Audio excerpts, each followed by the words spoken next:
تلاوت کی ہوئی آیتیں سورہ مومنون پارہ 18 آیت نمبر 78 سے یہ مضمون شروع ہو رہا ہے۔ یہاں سے لے کے ختم سورت تک 2 رکوع ہیں، اور دونوں رکوع میں جو مضمون ہے کہ اللہ تعالیٰ کی وحدانیت پر اور قدرت پر مزید دلائل، تاکہ لوگوں کو جو شبہات ہیں کہ مرنے کے بعد دوبارہ زندہ نہیں کیا جائے گا اور حساب نہیں لیا جائے گا، ان تمام دلائل سے ان کے سامنے یہ بات واضح ہو جائے کہ اللہ کی توحید، اللہ کی قدرت اس بات کا تقاضا کرتی ہے کہ وہ جو وعدہ کیا گیا ہے کہ مرنے کے بعد زندہ کیا جائے گا وہ بالکل برحق ہے۔ اس طرح سے اس عقیدے پر چلنے والوں کو نجات اور نعمتیں ملیں گی، اس عقیدے کے انکار کرنے والوں کے لیے عذاب اور شدید تکلیفیں ملیں گی۔ یہ عنوان ہے آج کی گفتگو کا۔ شروع کے پہلے رکوع میں مسلسل سوالیہ نشان ہے، کس بات کے؟ اگر تم اللہ کی وحدانیت پر دلائل سننا چاہتے ہو، آنکھوں سے مشاہدہ چاہتے ہو، بڑا بتاؤ کہ اس زمین کو کس نے پیدا کیا؟ ظاہر یہ ہے کہ ہر انسان کہے گا کہ زمین کو بنانے والا تو ایک اللہ ہے، یہ اللہ کی قدرت ہے۔ تمہارے لیے کان، آنکھ، دل کون بنایا؟ کہیں گے اللہ نے بنایا، یہ اللہ کی قدرت ہے۔ تمہارے واسطے زمین میں ساری کائنات میں انسانوں کو کس نے پھیلایا؟ کہیں گے اللہ، یہ اللہ کی قدرت ہے۔ رات کے بعد دن اور دن کے بعد رات، یہ کون لاتا ہے؟ ان تمام سوالوں کے جوابات میں ہر منکر سے منکر بھی مجبور ہو کر کہے گا کہ یہ سب قدرت اللہ کی ہے۔ یہی یہاں پیش کیا گیا ہے۔ وَهُوَ الَّذِي أَنشَأَ لَكُمُ السَّمْعَ وَالْأَبْصَارَ وَالْأَفْئِدَةَ، وہی اللہ جس نے بنایا تمہارے لیے، وہی قادر اور وہی منعم ہے۔ اس میں تمہارے اوپر نعمت بھی ہے اور اس کی قدرت کا اظہار بھی ہے کہ تمہارے لیے اس نے بنایا کان، سمع، سماعت کا ذریعہ، والابصار، نگاہیں، والافئدہ، فؤاد کی جمع ہے دل۔ یہ سب تمہارے لیے کس نے بنایا؟ اسی ذات نے۔ تو اس میں تمہارے لیے قدرت اور نعمت کتنا واضح ہے۔ کان نہ ہوتا، آنکھ نہ ہوتی، دل نہ ہوتا تو تم کیسے انسان میں امتیاز رکھتے؟ تو تم پر یہ اللہ کی نعمت ہے اور اس میں اللہ کی قدرت ہے۔ قلیلا ما تشکرون، بہت تھوڑا ہے وہ جو تم شکر کرتے ہو۔ تمہارے شکر کرنے کی جو مقدار ہے وہ بہت قلیل ہے، تمہیں تو شکر اور زیادہ ادا کرنا چاہیے۔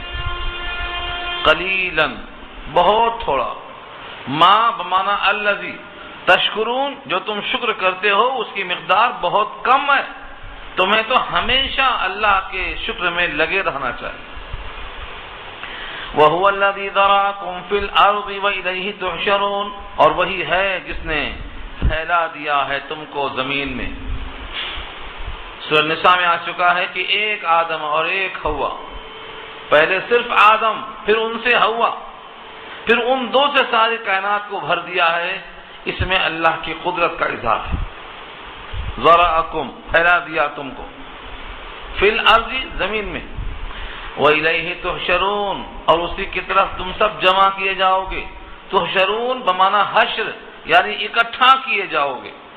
جو ایک سے پھیلانے پر قادر ہے وہ ایک کی طرف اکٹھا کرنے پر قادر ہے۔ اس میں تم پر نعمت بھی ہے، اللہ کی قدرت بھی ہے۔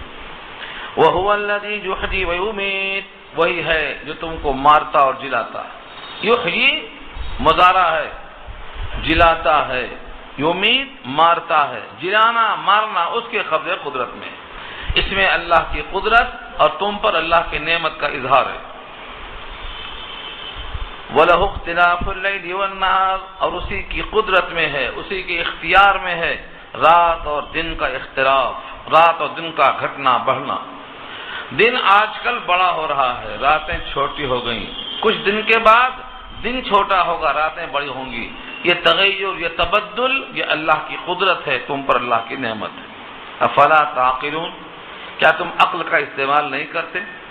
کیا تم تعقل نہیں کرتے؟ اتنی موٹی موٹی بات تم کو سمجھ میں نہیں آتی؟ اتنے دلائل سننے کے بعد بھی کفار قریش کیا کہتے؟ بل قالوا مثل ما قال الاولون قالوا اذا متنا وكنا ترابا وعظاما ائنا لمبعوثون. یہ کفار قریش کہتے ہیں اور پہلے لوگ بھی کہتے تھے. بل قالوا بلکہ کہا ہے ان لوگوں نے مثل ما قال اس جیسی بات الاولون جو پہلے لوگوں نے کہا ہے. پہلے کے لوگوں سے مراد ہر نبی کے سامنے آخرت کا انکار کرنے والے گروہ. کیا کہا ان لوگوں نے؟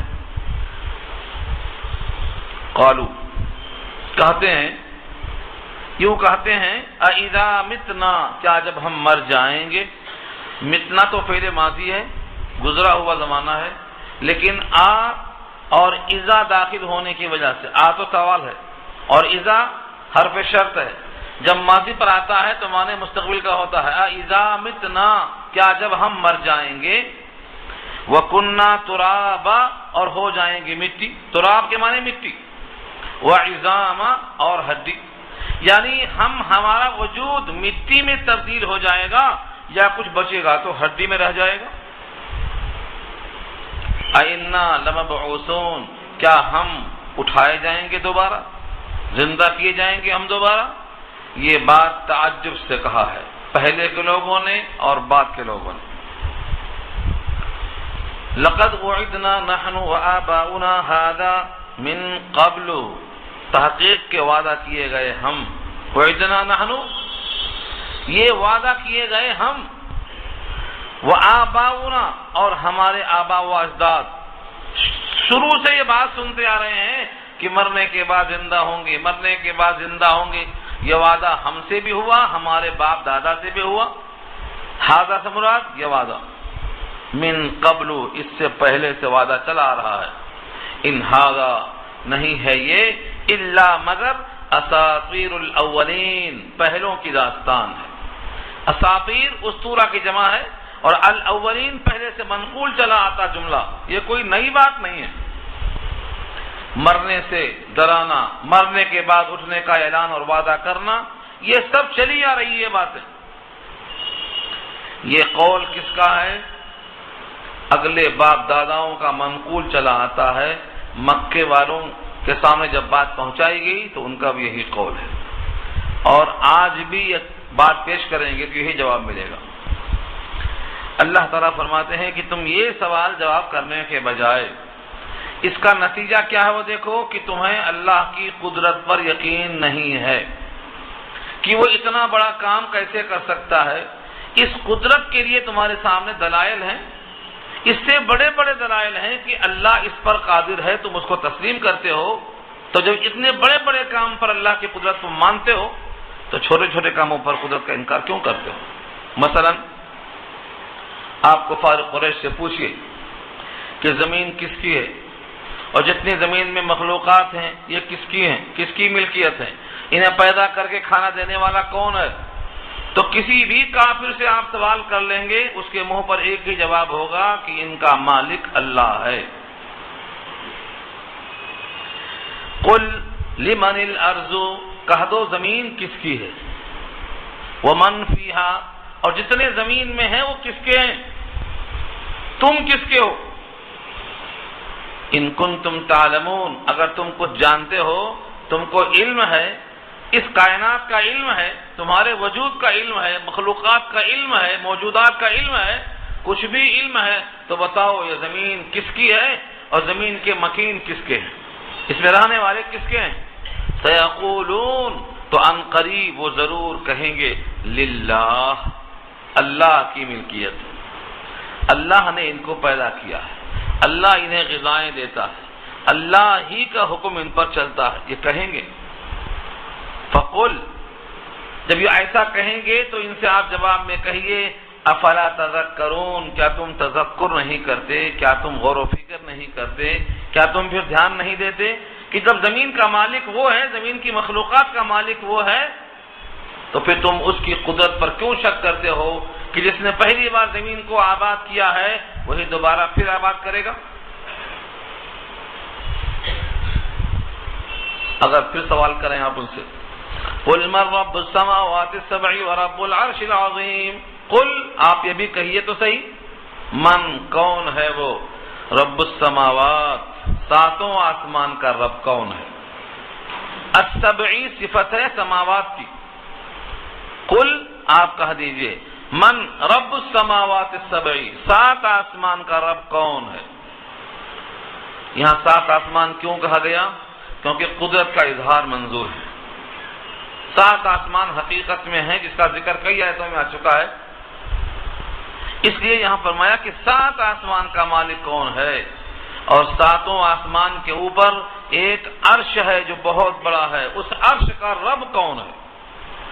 قل من رب السماوات السبع ورب العرش العظیم، عرش عظیم کا مالک کون ہے، رب کون ہے؟ یعنی وہ عرش جو عظیم ہے نہیں تھا، اس کو وجود میں کون لانے والا ہے؟ عرش کو عظمت دینے والا کون ہے؟ عرش پر فائز ہونے والا کون ہے؟ عرش پر متمکن ہونے والا کون ہے؟ تو جواب میں وہ ضرور کہیں گے سیقولون للہ، ان قریب وہ کہیں گے اللہ، سات آسمان کا مالک اللہ، عرش عظیم کا مالک اللہ، عرش عظیم پر متمکن جلوہ افروز ہونے والا اللہ۔ قل تو آپ ان سے کہیے افلا تتقون، کیا تم اس سے ڈرتے نہیں ہو؟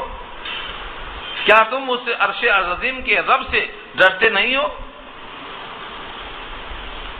قل من بیدہ ملکوت کل شیء، پوچھو تو صحیح کہ کس کے ہاتھ میں بادشاہت ہے ہر چیز کی؟ قل بمانا اے نبی آپ ان سے کہیے، یعنی ان سے پوچھئے من کون ہے وہ ذات، بیدہ ملکوت کل شیء ہر چیز کی بادشاہت، ملکوت کے معنی بادشاہت، کس کے قبضے میں بادشاہت ہے؟ ہواؤں کا مالک کون ہے؟ سورج کا مالک کون ہے؟ چاند تاروں کا مالک کون ہے؟ زمین سے غلہ اگانے کا مالک کون ہے؟ بیدی، کس کے قبضے میں ہر چیز ہے؟ اور صرف مالک ہی نہیں ہے بلکہ وہ یجیر، وہ پناہ دیتا ہے، جس کو چاہتا ہے پناہ دے دیتا ہے۔ وہ یجیر، یجیر کے معنی آتے ہیں جو پناہ دے، یا مجیرو آپ پڑھتے ہیں، دیکھو تراویح میں آپ یا مجیرو پڑھتے ہیں، اے پناہ دینے والے، اجرنی من النار، مجھ کو آگ سے پناہ دے دے، یا مجیرو یا پناہ دینے والے، اسی سے ہے لفظ یجیرو، صیغہ مضارع کا ہے اور وہ پناہ دیتا ہے، اور جس کو وہ پناہ نہ دے اس کو پناہ دینے والا کوئی نہیں مل سکتا ہے، ولا یجار علیہ، اس کے خلاف کسی کو پناہ نہیں مل سکتی، اس کے مقابلے میں کوئی کسی کو پناہ نہیں دے سکتا، ولا یجار علیہ یہ اس کا اپوزٹ۔ ان کنتم تعلمون، اگر تم جانتے ہو، اگر تمہیں کچھ پتا ہے کہ بادشاہت کس کی ہے، قبضہ کس کا ہے، پناہ دینے پر قادر کون ہے، کس کی پناہ سب سے مضبوط ہے، اگر جانتے ہو تو بولو تو صحیح۔ سیقولون للہ، ان قریب وہ کہیں گے جواب میں کہ اس کا بھی جواب کیا ہے؟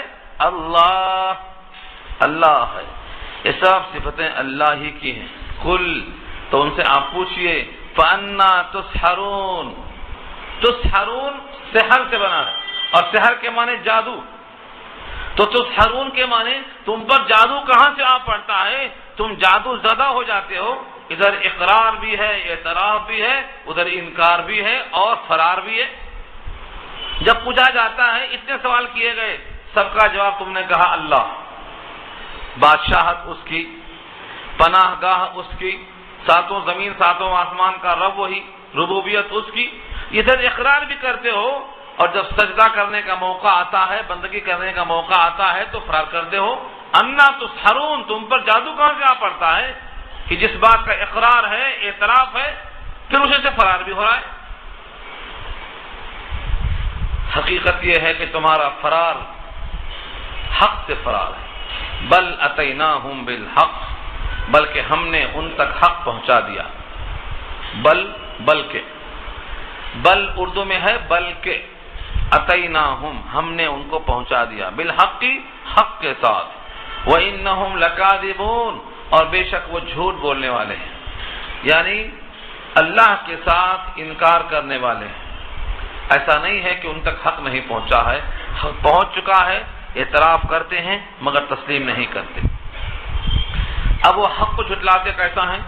ایک مثال دیا رب کریم نے، اور یہ مثال کلام پاک میں کئی جگہ آ چکی ہے۔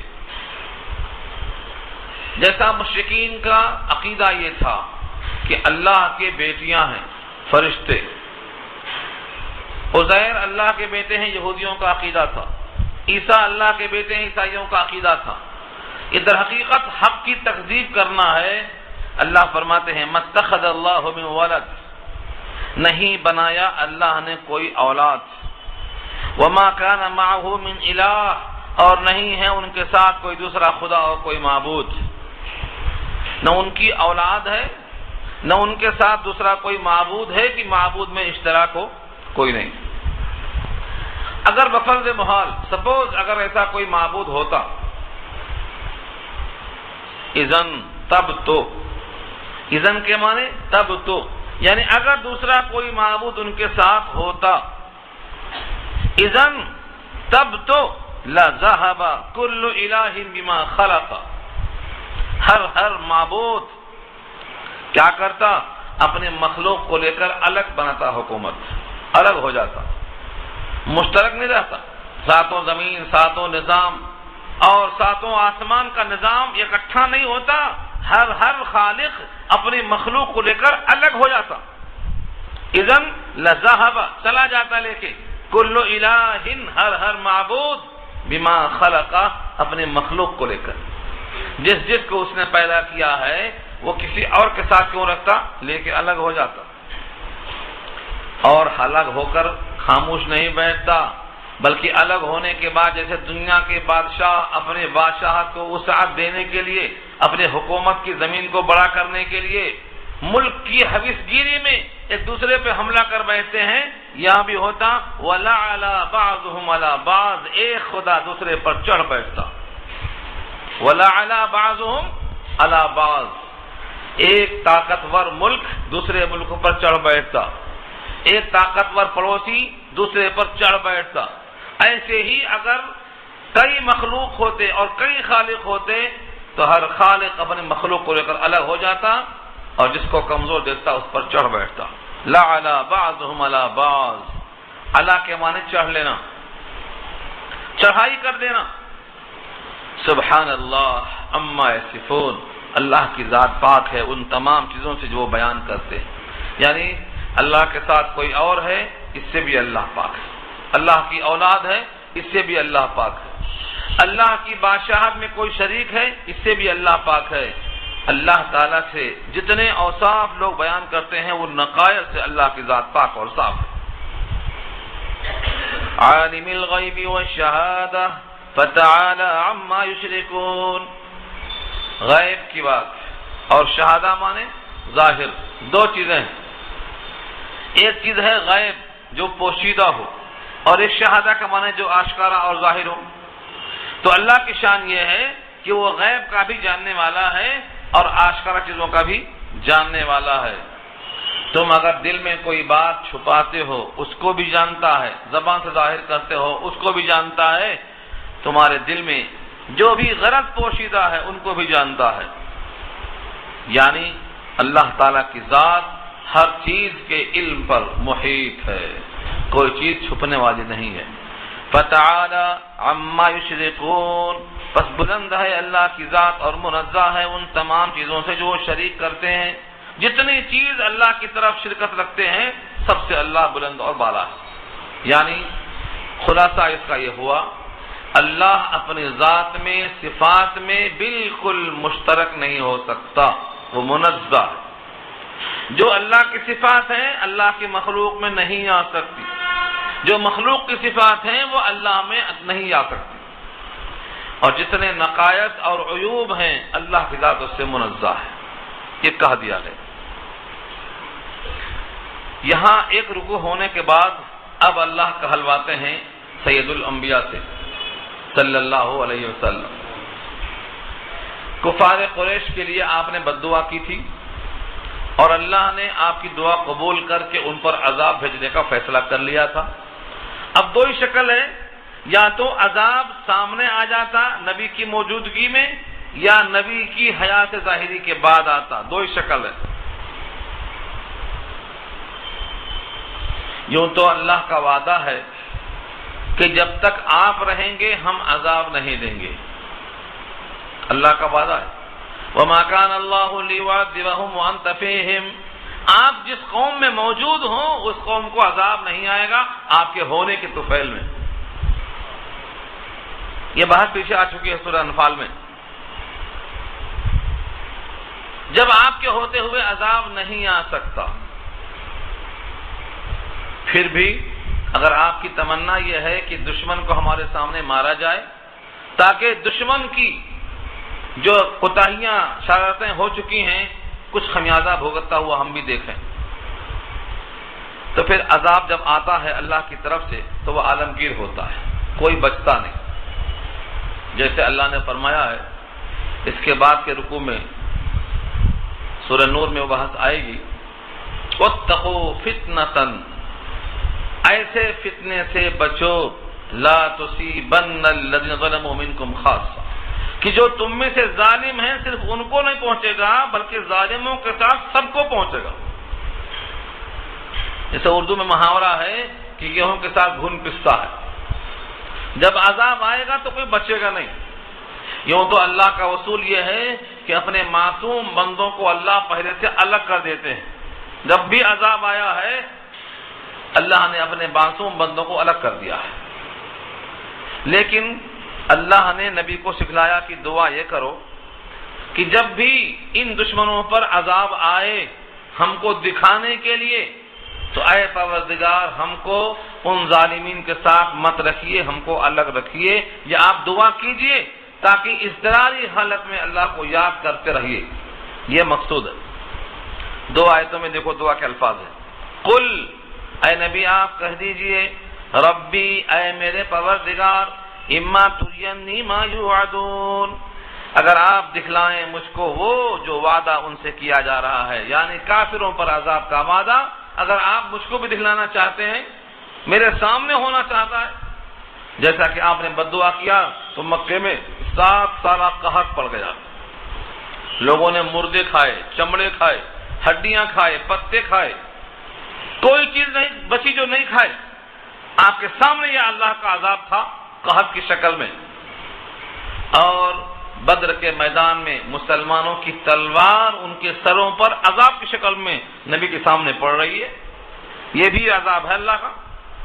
تو اگر ایسا موقع آئے تو اے پروردگار ظالموں سے ہم کو الگ تھلگ رکھیے گا، یہ دعا کروایا۔ ربی، اے میرے پروردگار، اما ترینی ما یوعدون، اگر آپ دکھلائیں مجھ کو وہ عذاب جو کافروں سے وعدہ کیا جا رہا ہے، ربی، اے میرے پروردگار، 2 دفعہ یا ربی، کیوں؟ تکرار کے لیے۔ جب دعا میں بندہ اللہ کو بار بار پکارتا ہے تو الہا و زاری میں شدت پیدا ہوتی ہے، جیسے ربنا بار بار، یا اللہم بار بار، یا ربی بار بار، جتنے بھی اللہ سے مخاطب کرنے کے الفاظ ہیں جتنا تکرار ہوگی اتنا الہا و زاری کا اصرار ہوگا۔ ربی فلا تجعلنی فی القوم الظالمین، اے پروردگار مجھ کو مت بنا دے ظالم قوم لوگوں میں، جو ظالم قوم لوگ ہیں ان میں ہم کو شامل مت کیجیے۔ جب بھی کبھی آفت آئے، اگر ان پر قحط آیا ہے تو انہی پر آئے، چنانچہ مکے میں قحط آیا اور آپ اللہ کے فضل و کرم سے اس کی زد میں نہیں تھے۔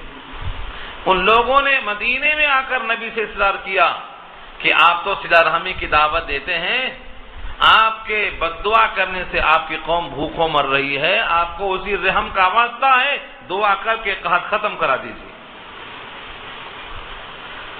اور نبی صلی اللہ علیہ وسلم کے سامنے بدر کے مقام پر کفار قریش کے سرداروں پر نہتھے مسلمانوں کی تلواریں برس رہی تھی، وہ بہادر تھے، مسلح تھے، زرہ پوش تھے، لیکن ان کے سر کٹ کٹ کے گر رہے تھے، ان پر اللہ کی طرف سے عذاب تھا۔ ان 2 آیتوں میں یہی کہا گیا ہے کہ جب بھی کبھی ان پر عذاب آئے، ہماری آنکھوں کے سامنے آئے، تب بھی ان کے ساتھ ہمیں مت رکھیے، اور اگر ہماری حیات کے بعد آئے تب بھی ان کے عذاب کا وبال ان پہ ہی پڑے، ہم کو ان سے دور رکھیے۔ اللہ فرماتے ہیں اگلی آیت میں کہ ہم جو وعدہ ہے ان پر عذاب آنے کا آپ کو دکھلا کر بھی ان پر اتارنے پر ہم قادر ہیں آپ کی موجودگی میں۔ وَإِنَّا عَلَىٰ أَن نُّرِيَكَ مَا نَعِدُهُمْ لَقَادِرُونَ، اور بے شک ہم اس بات پر قادر ہیں۔ انا کے بعد لقادرون جو آخر میں آتا ہے یہ اس کی خبر ہے۔ وَإِنَّا لَقَادِرُونَ، اور بے شک ہم قادر ہیں کس پر؟ عَلَىٰ أَن نُّرِيَكَ مَا نَعِدُهُمْ، جو ان سے وعدہ کیا ہے ہم نے اس وعدے کو آپ کو دکھانے پر ہم قادر ہیں۔ چنانچہ بدر میں دکھا دیا، قحط میں دکھا دیا، اور جب جب چاہا دکھا دیا، ان پر جب بھی عذاب آیا ہم اس پر قادر ہیں کہ آپ کو دکھا دیں۔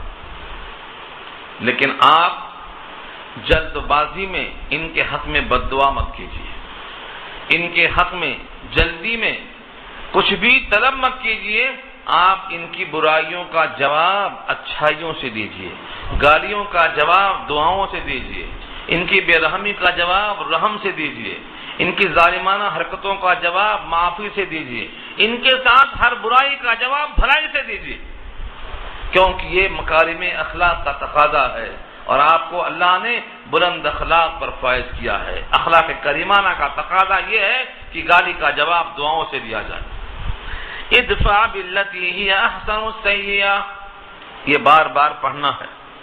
جو بھی اپنے آپ کو نبی کا نائب کہلاتا ہو، رسول کا نائب کہلاتا ہو، نبیوں والا کام کرتا ہو، نبی کے طریقے پر چلنے کا دعویٰ رکھتا ہو، یہ آیت بار بار پڑھنے کا حکم دیجیے۔ ادفع باللتی ہی احسن السیئہ، ادفع دفع کیجیے، باللتی ہی احسن اس ذریعے سے، اس برتاؤ سے جو کہ احسن ہے۔ کس کو دفع کرنا ہے؟ السیئہ برائی کو۔ طائف والوں نے پتھر برسایا تھا، آپ پتھر نہیں برسا رہے تھے، دعا کر رہے تھے۔ آپ کو مکے والوں نے بائیکاٹ کر دیا، 3 سال تک بھوکا رکھ دیا، لیکن انہی مکے والوں کے لیے آپ نے بارش کی دعا کر کے پانی برسانے کا حکم دیا۔ ایک ایک نبی کی سیرت پر آپ غور کریں گے تو یہ اللہ کا حکم ہے۔ جب مکے والے ظلم پر ظلم کر رہے تھے 13 سال، جب مکہ فتح ہوا تو ایک صحابی جوش میں کہتے ہیں الیوم یوم الملحمہ، آج تو لہم کا دن ہے، گوشت اچھل جانے کا دن ہے، یوم الملحمہ۔ حضور نے کہا آج ملحمہ مت کہو، مرحمہ کہو، رحمت کا دن ہے آج تو، الیوم یوم المرحمہ۔ تو حضور نے ملحمہ کو مرحمہ سے چینج کر دیا، جبکہ جلال تو آپ کو آنا چاہیے تھا، کیونکہ گستاخی زیادہ آپ کے شان میں ہوئی تھی، وہ جھڑی سر پہ آپ کے رکھی گئی تھی، گلے میں چادر ڈال کے آپ کو گھسیٹا گیا تھا، اور آپ کو ہی سزائیں دی گئی تھی، لیکن آپ کو اس وقت اللہ کی طرف سے یہ جو احکامات تھے کہ برائی کا بدلہ اچھائی سے دیجیے۔ اس مضمون کی آیت قرآن کریم میں جہاں جہاں ہے اس کا ایک مقصد ہے۔ آپ کا دشمن کتنا ہی دشمن ہو، اگر آپ دشمنی کریں گے تو ہمیشہ دشمنی باقی رہے گی، اور اگر آپ دشمن کے ساتھ اچھا سلوک کریں گے، میٹھے بول بولیں گے، تو اللہ کا وعدہ ہے کہ اس کی دشمنی محبت میں تبدیل ہو جائے گی۔ یہ وعدہ اللہ کا۔ بین الذی عادیتم، تمہارے اور اس کے درمیان جو عداوت ہے، وہ عداوت اللہ محبت میں تبدیل کر دیں گے، یہ اللہ کا وعدہ ہے۔ یہ بحث کئی مقام پر آ چکی ہے۔ تو برائی کا دفع کرنا برائی سے یہ اخلاق نہیں ہے، چنانچہ قولی حدیث بھی ہے سل من قطعک واعف عمن ظلمک، تم سے جو کٹ رہے ہیں ان سے جڑو، جو تم پر ظلم کرتے ہیں ان کو معاف کرو، یہ قولی حدیث ہے، اور زندگی پوری آپ کی اس پر عمل ہے۔ جن لوگوں نے آپ کا بائیکاٹ کیا تھا آپ نے ان کا بائیکاٹ نہیں کیا، جن لوگوں نے آپ پہ پتھراؤ کیا تھا ان پہ پتھر آپ نے نہیں بھیجا، جن لوگوں نے آپ کو پکڑنے کے لیے گھوڑا دوڑایا تھا وہ سراقہ کو آپ نے کنگن پہنایا تھا، زندگی پوری پر ڈالی آپ، تو برائی کو آپ نے برائی سے دفع نہیں کیا ہے۔ ہر مومن کو چاہیے کہ جتنا جس کو اخلاق ملا ہو برائی کا جواب اچھائی سے دے، یہ نبی کی سیرت کا اہم پہلو ہے۔ نحن اعلم بما یصفون، ہم خوب جانتے ہیں جو وہ بیان کرتے ہیں آپ کی نسبت، یعنی آپ کو غصہ دلاتے ہیں، آپ کے ساتھ جو سلوک کرتے ہیں اس سے آپ کو غصہ آ سکتا ہے، اشتعال دلاتے ہیں، ہمیں یہ بات خوب معلوم ہے، اس کے باوجود ہمارا حکم یہ ہے کہ برائی سے دفع نہ کریں، اچھائی سے دفع کریں آپ، اور ساتھ میں اس کا علاج ہے۔ آپ کو بھی غصہ آتا ہوگا، کبھی کوئی بات نکل گئی تو غصہ آئے گا، کبھی کبھی تو گھر میں غصہ آتا ہے، بیوی پہ غصہ آتا ہے، بچوں پہ غصہ آتا ہے، پڑوسی پہ غصہ آتا ہے۔ غصہ ایک جز ہے انسان کی فطرت کا، اس کو نکال کے آپ نہیں پھینک سکتے، ہاں اس کا استعمال صحیح ہونا چاہیے۔ اگر غصہ کسی حق کام پر آتا ہے تو معیوب نہیں ہے۔ لوگ سمجھتے ہیں غصہ مطلق حرام ہے، یہ غلط ہے۔ غصہ مطلق حرام نہیں ہے، بلکہ غصے کے موقع پر غصہ نہ آئے تو آدمی دیوس ہے۔ غصے کے موقع پر غصہ نہ آئے تو آدمی دیوس ہے۔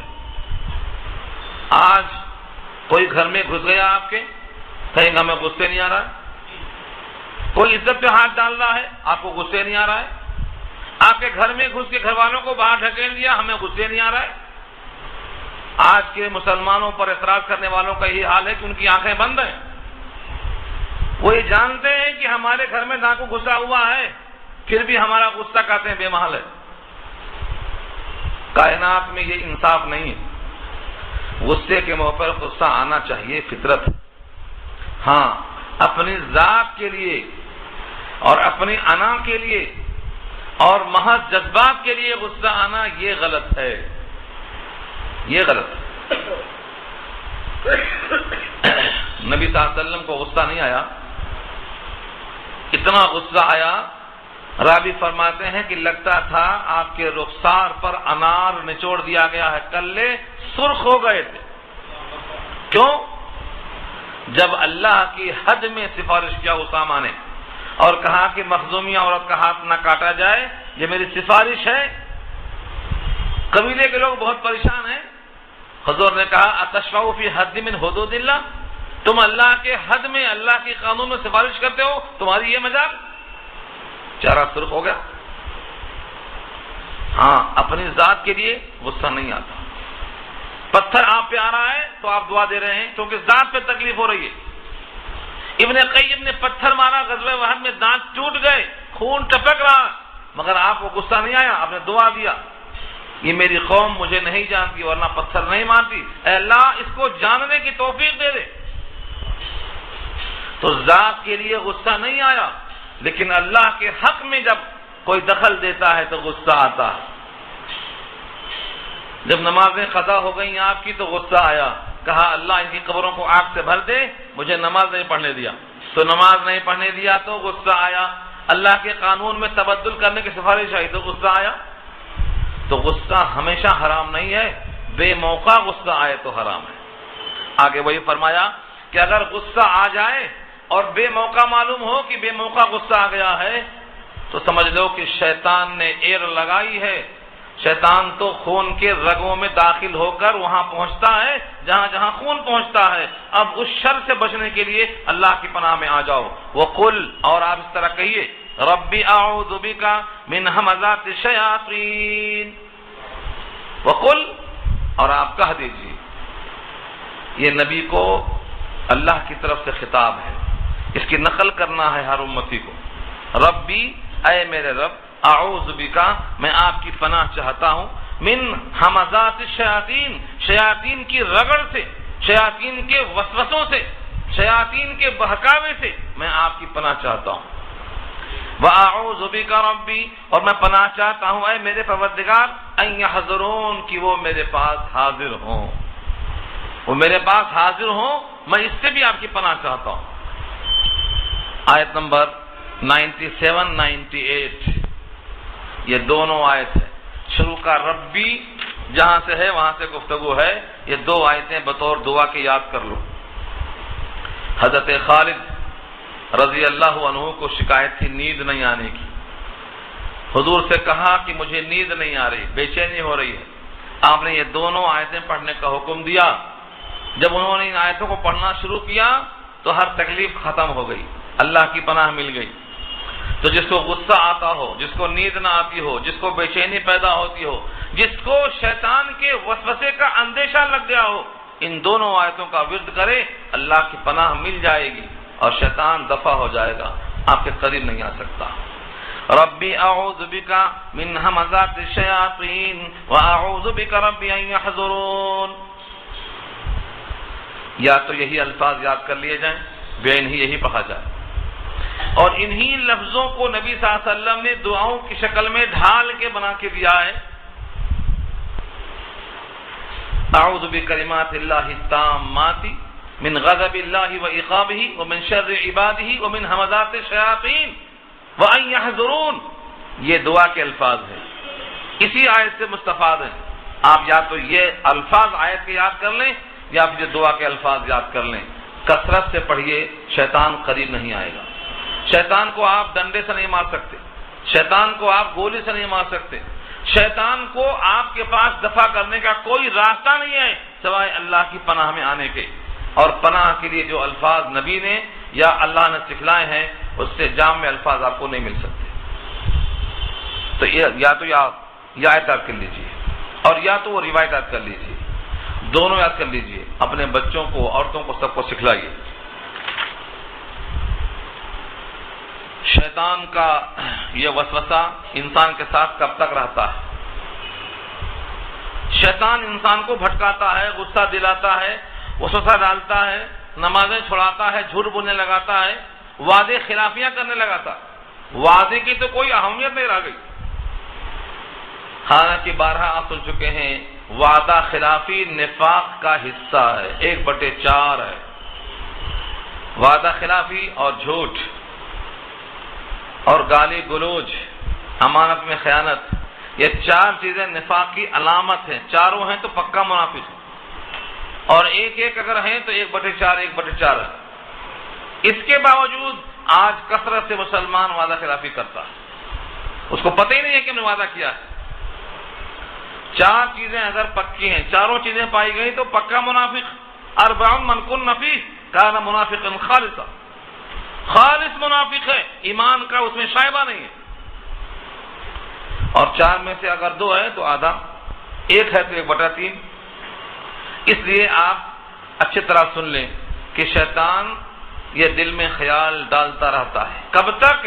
حتی، یہاں سے لمٹ شروع ہوتی ہے، حتی اذا جاء احدهم الموت، یہاں تک کہ جب ان میں سے کسی ایک کو موت کا وقت آ جاتا ہے، قال، تو یوں کہتا ہے، رب ارجعون، میرے رب مجھے لوٹا دے۔ کہاں لوٹا دے؟ جس گھر میں رہتا تھا اسی گھر میں، جس باغ میں تھا اسی باغ میں، جس چمن میں صحن میں کھیلتا تھا اسی میں پھر سے واپس کر دے۔ کیوں؟ کیا کرنے کے واسطے؟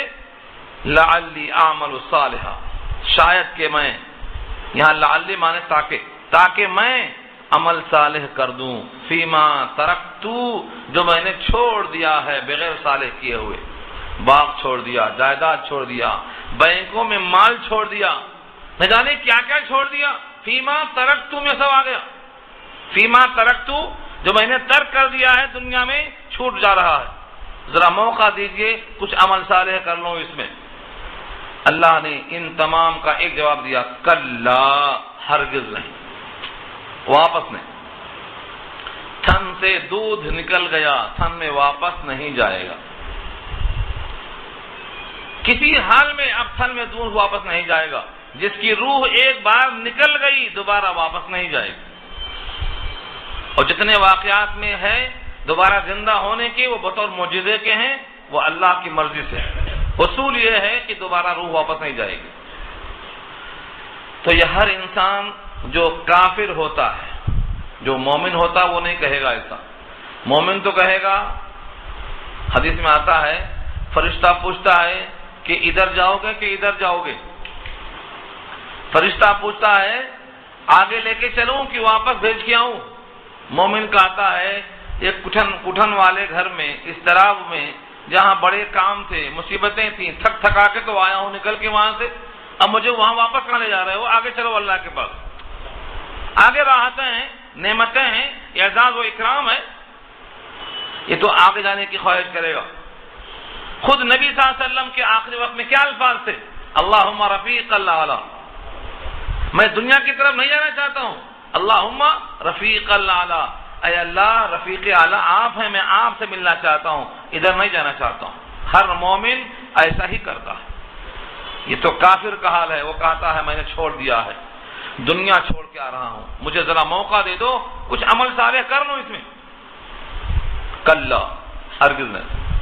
انہا کلمۃ هو قائلها، بے شک وہ ایک کلمہ ہے جس کا وہ قائل ہے۔ قائل مانے کہنے والا، قائل کہنے والا، اس میں فاعل ہے یہ، بس ایک کلمہ ہے جس کی وہ خواہش کرتا ہے کہ مجھے بھیج دو۔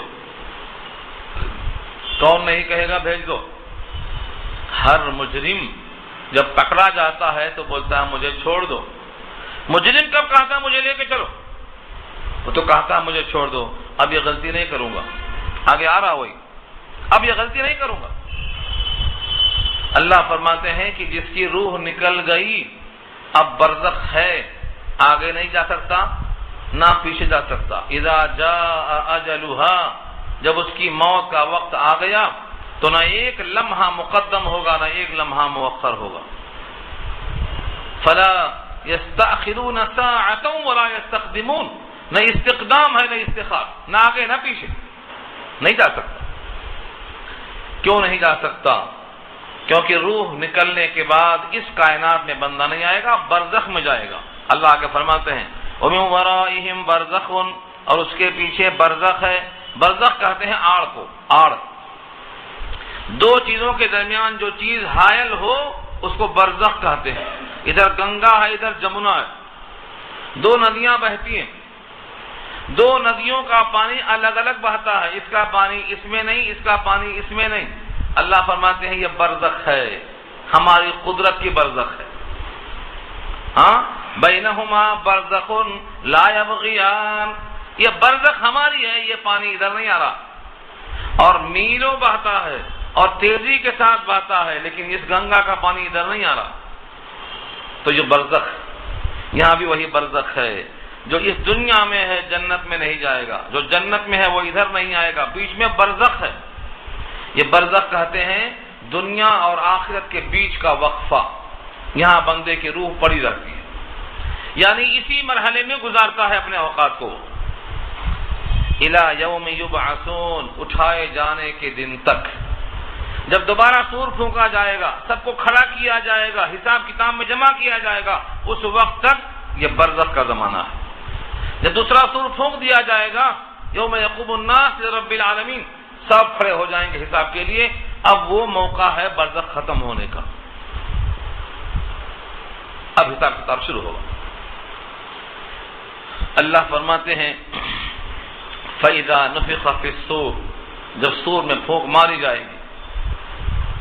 سور ایک سینگ کی طرح ہے، اسرافیل کے منہ میں لگی ہوئی ہے، جس دن سور پھونکیں گے سب مر جائیں گے، یہ پہلا نفخہ ہے۔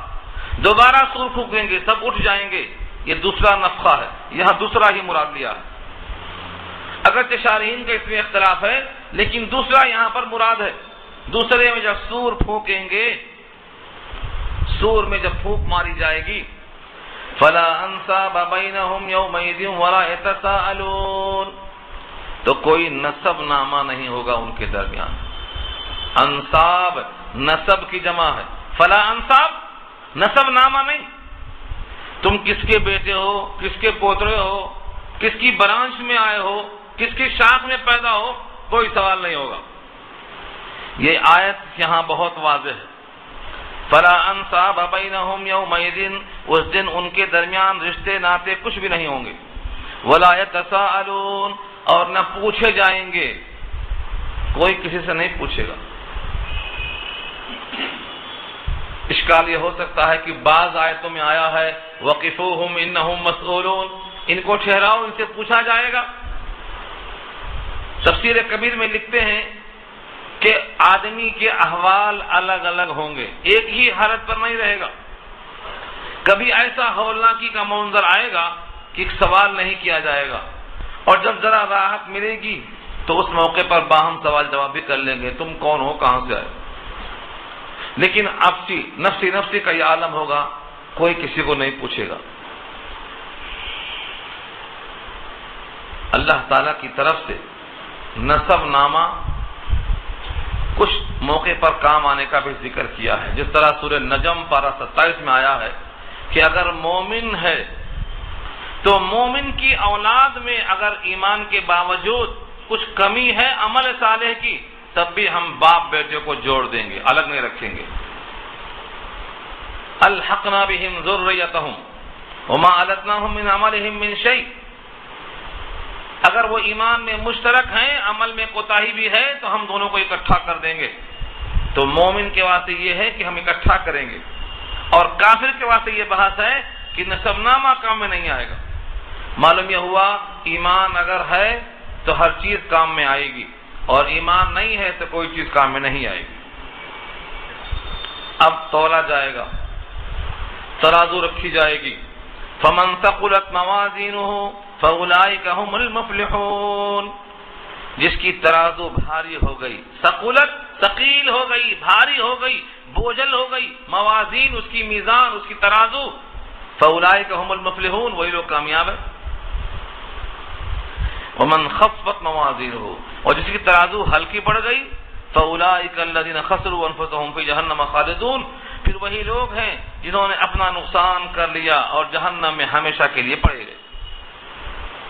تو کافر جس کی ترازو نیک اعمال کی ہلکی پڑ جائے گی، بلکہ حدیث میں اور آیتوں میں بھی مضمون ہے یہ، کافر کا عمل کفر کی وجہ سے ہم تولیں گے نہیں، تولیں گے بھی تو اس میں وزن نہیں۔ اول تو ہم ترازو لگائیں گے نہیں، کیونکہ ایمان اگر ہے تو عمل میں وزن بنتا ہے، اور اگر ایمان نہیں ہے تو کسی عمل کا کوئی وزن نہیں بنتا، ہم تولیں گے ہی نہیں۔ سورہ کہف کے آخر میں یہ بات آ چکی ہے، فَلَا نُقِيمُ لَهُمْ يَوْمَ الْقِيَامَةِ وَزْنًا، ہم ترازو ان کے واسطے قائم نہیں کریں گے، ترازو لگائیں گے نہیں۔ جب ترازو نہیں لگائیں گے تو ان کے نامہ اعمال میں ترازو میں جھکنے کا سوال ہی پیدا نہیں ہوتا، اس لیے ترازو ایمان والے کی بھاری ہوگی۔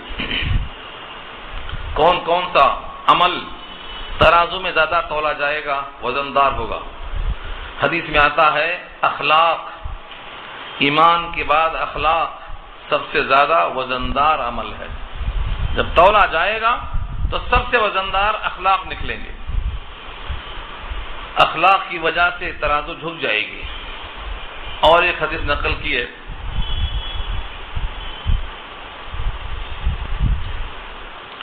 یہ حدیث عبد الرزاق نے نقل کی ہے ابراہیم نخعی کے حوالے سے، بڑی پیاری حدیث۔ ایک بندے مومن کا عمل تولا جائے گا تو نیکیوں کا پلڑا خالی رہے گا، ایسا لگتا ہے کہ بالکل خالی ہے۔ تھوڑی دیر میں ایک بادل اٹھے گا، اور وہ بادل آ کر کے اس کے نیکیوں کے پلڑے میں گر جائے گا۔ یہ نیکیوں کا پلڑا ایک دم سے جھک کر وزندار ہو جائے گا۔ سب حیران و پریشان دیکھتے رہیں گے کہ یہ بادل ترازو کے پلڑے میں کیسے آ گیا؟ پوچھا جائے گا کہ یہ کون سا عمل ہے؟ فرمایا یہ تمہارا وہ علم ہے جو تم لوگوں میں تقسیم کرتے تھے۔ لوگوں میں جو پھیلتا ہے تو علم اس کا اندازہ نہیں ہوتا ہے، وہ علم جو لوگوں میں پھیلتا ہے، لوگوں کے ایمان کی عقائد کی اصلاح ہوتی ہے، یہ قیامت میں بادلوں کی شکل میں بن کر آئے گا توڑنے کے موقع پر۔ اس لیے میں تو آپ سے عرض کرتا ہوں کہ علم حاصل کرو، علم لوگوں تک پہنچاؤ۔ اگر نہیں پہنچا سکتے ہو، راستے میں علم بھول جاتا ہے، تو کم سے کم مقام علم تک، درسگاہ تک تو لے کے آؤ، گزارش کرو، ان کو چائے پلاؤ، ان کو کھانا کھلاؤ۔ اپنا دنیاوی کام نکالنے کو بڑے بڑے ہوٹلوں میں لے کے جاتے ہو دلجوئی کرنے کے لیے، کھلا پلا کھلاؤ، یہاں بھی ترغیب دو۔ جب علم پھیلے گا تو ان کے سارے سلوک کا صلہ آپ کو ملے گا۔ جس دن آپ کو یہ معلوم ہو جائے گا کہ نیک اعمال اور علم کو پھیلانا یہ بادلوں کی شکل میں آئے گا، تو آپ کی محنت بڑھ جائے گی۔ ایک روایت بخاری میں کتاب العلم میں آئی ہے، مجھے یاد ہے، ایک صحابی کہتے ہیں اگر میری گردن پہ تلوار رکھی ہو اور ایسا لگتا ہے کہ اب تلوار گردن کو الگ کرنے والی ہے، پھر بھی مجھے موقع مل جائے کہ میں زبان سے ایک کلمہ حق کا اور خیر کا نکال سکتا ہوں تو میں تلوار گرنے کی پرواہ نہیں کروں گا، زبان سے کلمہ حق نکالوں گا۔ اتنا فائدہ ہے علم کو پہنچانے کا۔ بخاری کتاب العلم میں روایت موجود ہے۔ اس کا مطلب یہ ہوا کہ علم کو پہنچانا بہت اونچا عمل ہے، اسی لیے اس کے لیے قربانی پیش کرو، یا تو علم پہنچاؤ یا مقام علم تک لوگوں کو لاؤ، اس پر اپنے مال دولت کو خرچ کرو، اس میں کنجوسی مت کرو۔ ایک ہی چیز سامنے رکھو کہ ہم جب پیدا ہوئے تھے تو ہماری مٹھیاں بند تھیں، صرف قسمت لے کر آئے تھے، اور جب ہم جائیں گے تو ہمارے ہاتھ کھلے ہوں گے، ہاتھ میں کچھ لے کر نہیں جائیں گے۔ اللہ کا دیا ہوا ہے، اللہ کے علم پر لگانا ہے تاکہ اللہ کا علم عام ہو جائے۔ تو نام اعمال تولنے کے موقع پر یہ علم بادلوں کی شکل میں آئے گا، سب کے اعمال تولے جائیں گے۔ جس کی میزان نیکیوں سے بھر جائے گی وہ بندہ کامیاب ہوگا، اور جس کی میزان گھٹ جائے گی وہ جہنم میں اپنے آپ کو خسارے میں ڈال دے گا۔ اور اتنا آسان نہیں ہے کہ جہنم میں جانے کے بعد سکون سے صبر سے پڑا رہے گا۔ دنیا میں آدمی ناکام ہوتا ہے تو کاروبار چینج کر دیتا ہے، یہ کاروبار میں گھاٹا ہے وہ کر لیا، وہ کاروبار میں گھاٹا ہے تو وہ کر لیا۔ یہ آخرت میں اگر گھاٹا نکل گیا تو ہمیشہ کا گھاٹا ہو، چینج کرنے کا پروگرام نہیں۔ اسی لیے اس کاروبار میں اللہ نے کتاب بھیجی، نبی بھیجے، ان کو اپنا لو اور صحیح ڈگر پہ چلنے کے صحیح کر لو تاکہ مرنے کے بعد گھاٹا ہونے کا امکان نہ رہے۔ اس جہنم میں جو بندہ جائے گا اس کا کیا حال ہوگا؟ فرمایا تلفح وجوہہم النار، جھلساتی رہے گی جہنم کی آگ ان کے چہروں کو۔ تلفح کے معنی چہرے کو جھلسانا، وہم فیہا کالحون، اور وہ جہنم میں منہ بگڑے ہوئے ہوں گے۔ اصل میں کالحون، کلحا جس کے معنی آتے ہیں آدمی کے ہونٹوں کا سکڑ جانا اور دانت کا نکل جانا، اوپر کے ہونٹ اوپر چڑھ جائیں اور نیچے کے ہونٹ نیچے رہ جائیں اور دانت نکل جائے، اس کو کالحون کہتے ہیں۔ یہ بد حیت اور بد شکل ہونے میں سب سے زیادہ ممتاز ہوتا ہے، دانت نکل جائیں۔ جہنمیوں کے احوال میں کئی حدیثیں ہیں، آپ سنیے جنت اور جہنم کے بیان میں۔ جنت اور جہنم کہ جہنمیوں کے اوپر کے ہونٹ اوپر کی طرف چلے جائیں گے، 70 گز لمبے ہو جائیں گے، پول پول کے۔ جنت اور جہنم جو میری CD ہے سنیے اس کو آپ یہاں، معلوم ہوتا ہے کہ جہنمیوں کے احوال کیسے ہیں، اور سب آیتیں موجود ہیں، کلام پاک کھولو چیک کر لو، جہنمیوں کے احوال بتائیں۔ تو کالحون کے معنی جن کے منہ بگڑ جائیں گے، جلنے سے ہونٹ سکڑ جائیں گے، دانت باہر آ جائیں گے، یہ جہنم میں پڑے رہیں گے۔ اور ان سے بطور طنز کے فرشتہ کہے گا الم تکن آیاتی تتلی علیکم، کیا تم تک میری آیتیں نہیں پہنچی، میرا پیغام تم کو نہیں پہنچایا گیا، تمہارے پاس نذیر ہادی بشیر رسول کوئی بھی نہیں آیا؟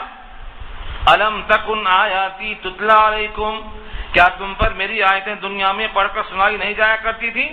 فکنتم بہا تکذبون، اور تم ان کا انکار کرتے رہے، تم ان کی تکذیب کرتے رہے۔ اب یہ اللہ سے ربنا کہہ کر کچھ بولنا چاہیں گے، کچھ دیر تک بات سنیں گے رب کریم، اس کے بعد کہیں گے بس بند، اب منہ نہیں کھولنا۔ چند جملے ہیں یہاں دیکھو، یہ سوال جواب سننے کے بعد ان کے منہ بند کر دیے جائیں گے ہمیشہ کے لیے۔ قالوا ربنا، کہیں گے اے ہمارے پروردگار، غلبت علینا شقوتنا، ہماری شقوت، ہماری بدبختی ہم پر غالب آ گئی۔ رسول آئے، کتابیں آئیں، آیتیں آئیں، معجزے آئے، سب کچھ ہمارے سامنے موجود تھا، لیکن ہماری بدبختی ہم پر غالب آ گئی۔ آج اردو میں کہتے ہیں بدقسمتی آ گئی۔ بدقسمتی کیا ہے؟ یہ شقاوت ہے۔ ربنا غلبت علینا شقوتنا وکنا قوما ضالین، اور ہم ہو گئے بھٹکے ہوئے قوم، ہم ہو گئے گمراہ قوم، ہو کے رہ گئے ہم گمراہ قوم۔ ربنا اخرجنا منہا، اے ہمارے پروردگار اس جہنم سے ہم کو ایک بار نکال دیجیے۔ اخرجنا منہا، ایک بار نکالیے۔ فإن عدنا، اگر دوبارہ ہم نے ایسی غلطی کی، فإنا ظالمون، تو بے شک ہم ظالم ہوں گے۔ لگتا ہے اب ظالم نہیں ہیں، اب ظالم ہوں گے کہہ رہے ہیں یہ۔ اللہ فرمائیں گے تم ظالم ہونے میں اب کمی نہیں ہے، اخسؤوا فیہا ولا تکلمون، اب بات نہیں کرنا اس کے بعد۔ اخسؤوا فیہا، پڑے رہو اس میں۔ لفظ اخسؤوا جس کے معنی ہے دھتکار دینا اور کسی کو پھٹکار دینا اور کہنا بس اب مجھ سے بات نہیں کرنا۔ اخسؤوا فیہا ولا تکلمون، جہنم میں پڑے رہو، اب مجھ سے بات نہیں کرنا۔ ان کا جرم کیا تھا؟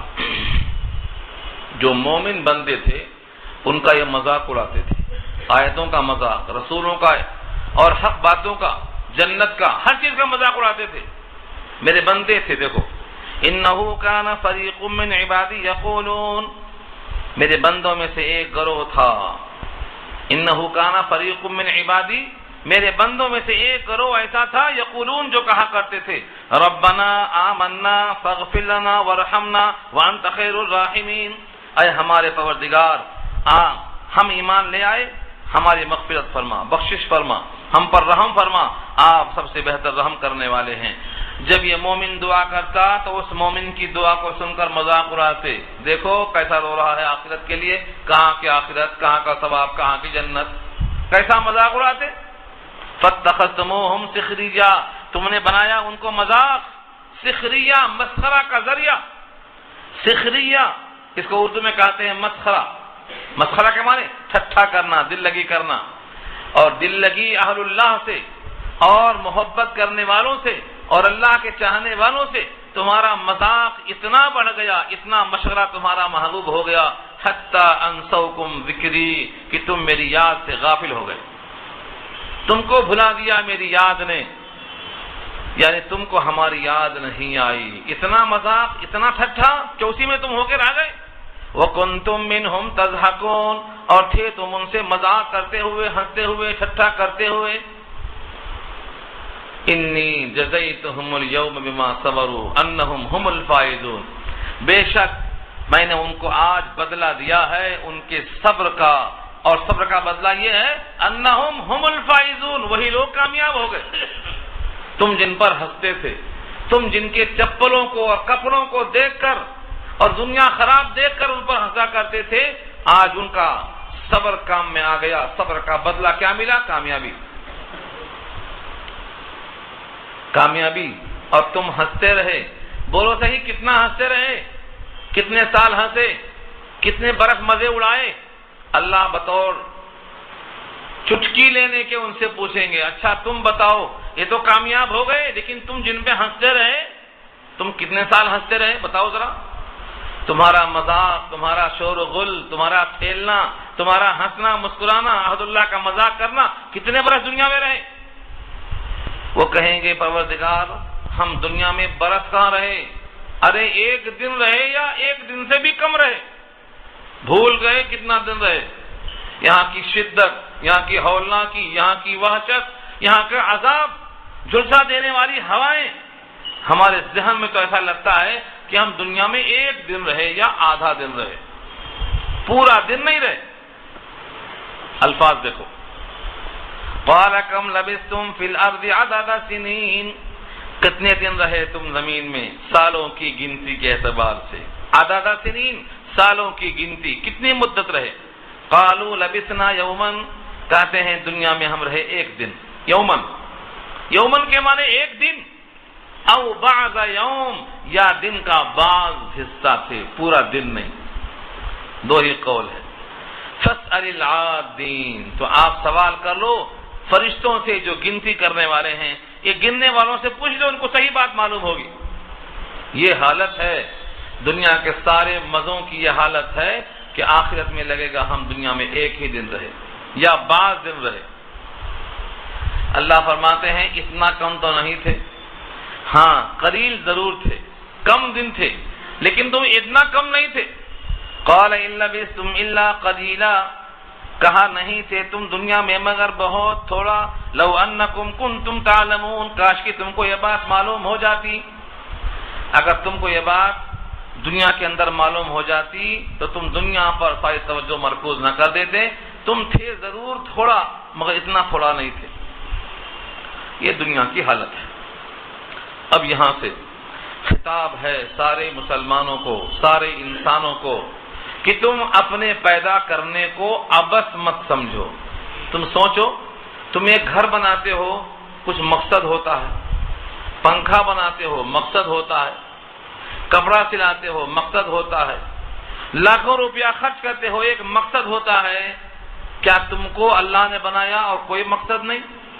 سوچو، اگر تمہارے کاموں کا مقصد ہے اور تم کوئی کام بغیر مقصد کے نہیں کرتے ہو تو تم کو پیدا کرنے والا رب تم کو پیدا کر کے تم سے کچھ ضرور چاہتا ہے، تم کو بیکار نہیں پیدا کیا ہے۔ افحسبتم انما خلقناکم عبثا، کیا گمان کیا ہے تم نے کہ بے شک ہم نے تم کو پیدا کیا عبث؟ عبث کے معنی بیکار، کوئی مقصد نہیں۔ جیسے بہت سی قومیں کہتی ہیں کہ خود رو گھاس کی طرح اگ گیا ہے انسان۔ نیچریا ایک فرقہ ہے، کیا کہتا ہے؟ خود بخود اگ گیا۔ جس طرح زمین میں خود بخود گھاس اگ جاتی ہے، خود بخود دنیا تیار ہو گئی ہے، خود بخود نہیں، تمہیں کسی نے پیدا کیا ہے اور تم کو پیدا کرنے والا تم سے کچھ چاہتا ہے، پیدا کر کے بھیجا ہے، تم کو بلائے گا واپس۔ وَأَنَّكُمْ إِلَيْنَا لَا تُرْجَعُونَ، اور بے شک تم ہماری طرف لوٹ کر نہیں لائے جاؤ گے۔ کیا تمہارا یہ خیال ہے؟ تمہارا تصور یہ غلط ہے۔ تم کو اللہ کے پاس لوٹ کر جانا ہے، تم خود سے پیدا نہیں ہوئے ہو، اپنی خوشی سے آئے نہ اپنی خوشی چلے، لائی حیات آئے قضا لے چلی چلے، اپنے اختیار میں کچھ نہیں۔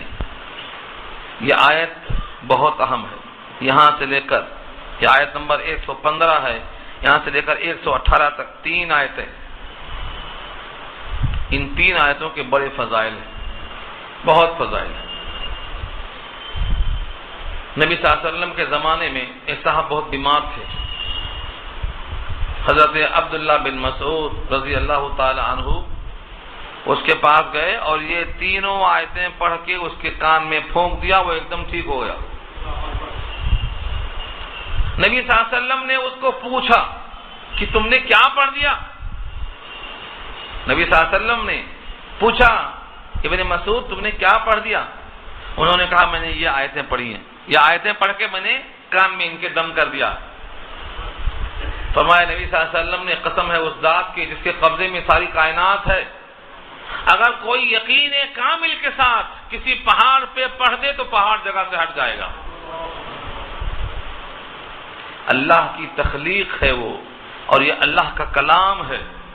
میں ہمیشہ لوگوں سے کہا کرتا ہوں کلام الہی کی تاثیر میں اگر تمہیں شک ہے تو اس کے لیے ایک مثال بھونڈی ہی صحیح سمجھانے کے لیے ہے۔